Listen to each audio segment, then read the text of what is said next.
మొటిమల సమస్యతో బాధపడుతున్నారా? ఇప్పుడు లేజర్ చికిత్సతో ట్రీట్మెంట్ రేంజ్ హాస్పిటల్స్ లో శాశ్వత పరిష్కారం. ఇప్పుడే సంప్రదించండి.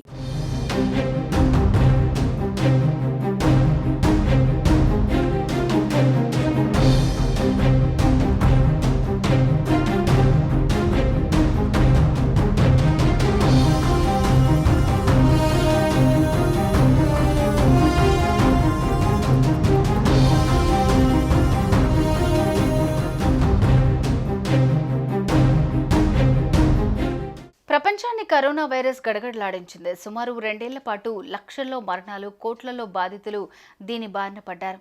అయితే తాజాగా మరో కొత్త వైరస్ ప్రపంచాన్ని కలవరపెడుతోంది. రష్యాలో మరో కొత్త వైరస్ విజృంభిస్తున్నట్లు తెలుస్తోంది. అంతుచిక్కని వైరస్ కారణంగా రష్యా ప్రజలకు విపరీతమైన దగ్గుతో నోటిలో నుంచి రక్తం పడుతోందని పలు మీడియా సంస్థలు వెల్లడించాయి. అప్రమత్తమైన రష్యా ప్రభుత్వం వీరికి కోవిడ్ టెస్టులు చేశారు. ఈ పరీక్షల్లో నెగిటివ్ వచ్చిందని, ఇది మరో కొత్త వైరస్ అయి ఉంటుందని అభిప్రాయం వ్యక్తం చేస్తున్నారు. రష్యాలో మిస్టరీ వైరస్ విజృంభిస్తోందని మార్చి 29న పలు నివేదికలు వెలువడ్డాయి.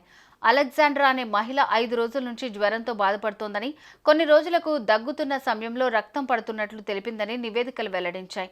అక్కడి ప్రజలు తీవ్రమైన శ్వాసకోశ సంబంధిత వ్యాధులతో దీర్ఘకాలిక జ్వరంతో బాధపడుతున్నారని తెలిపారు. పలు నగరాల్లో ప్రజలు వారాల తరబడి జ్వరం, ఒళ్ళు నొప్పులు, తీవ్ర దగ్గుతో బాధపడుతున్నారని పేర్కొన్నారు.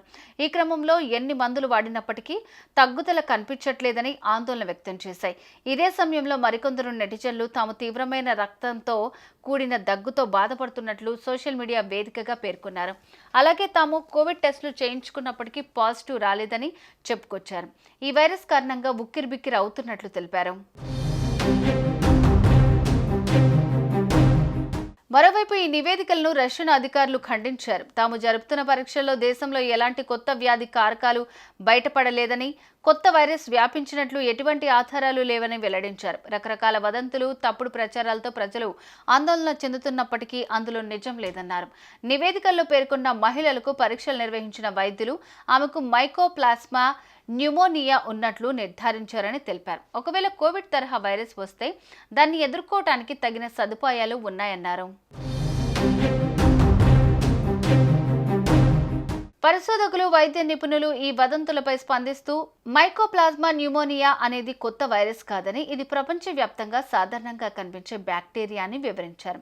రష్యాలో ఈ ఇన్ఫెక్షన్ కేసులు పెరిగినా ఇది మహమ్మారి స్థాయికి చేరలేదని, యాంటీబయాటిక్స్తో చికిత్స చేయించవచ్చునని తెలిపారు. సోషల్ మీడియా నివేదికల్లో వచ్చిన కొన్ని పోస్టులు అతిశయోక్తులని, ప్రజలను భయపెట్టేందుకు వ్యాప్తి చేసినవని విశ్లేషకులు అభిప్రాయపడ్డారు. ప్రపంచ ఆరోగ్య సంస్థ ఈ విషయంపై ఇంకా అధికారిక ప్రకటన చేయలేదు. కానీ రష్యా నుంచి వచ్చే సమాచారాన్ని గమనిస్తున్నట్లు తెలిపారు. ఇక తాజా నివేదికల ప్రకారం రష్యాలో ఆసుపత్రులు సాధారణ స్థితిలోనే ఉన్నాయి. కొత్త వైరస్ ఆందోళనకు ఆధారాలు లేవని అధికారులు తెలిపారు.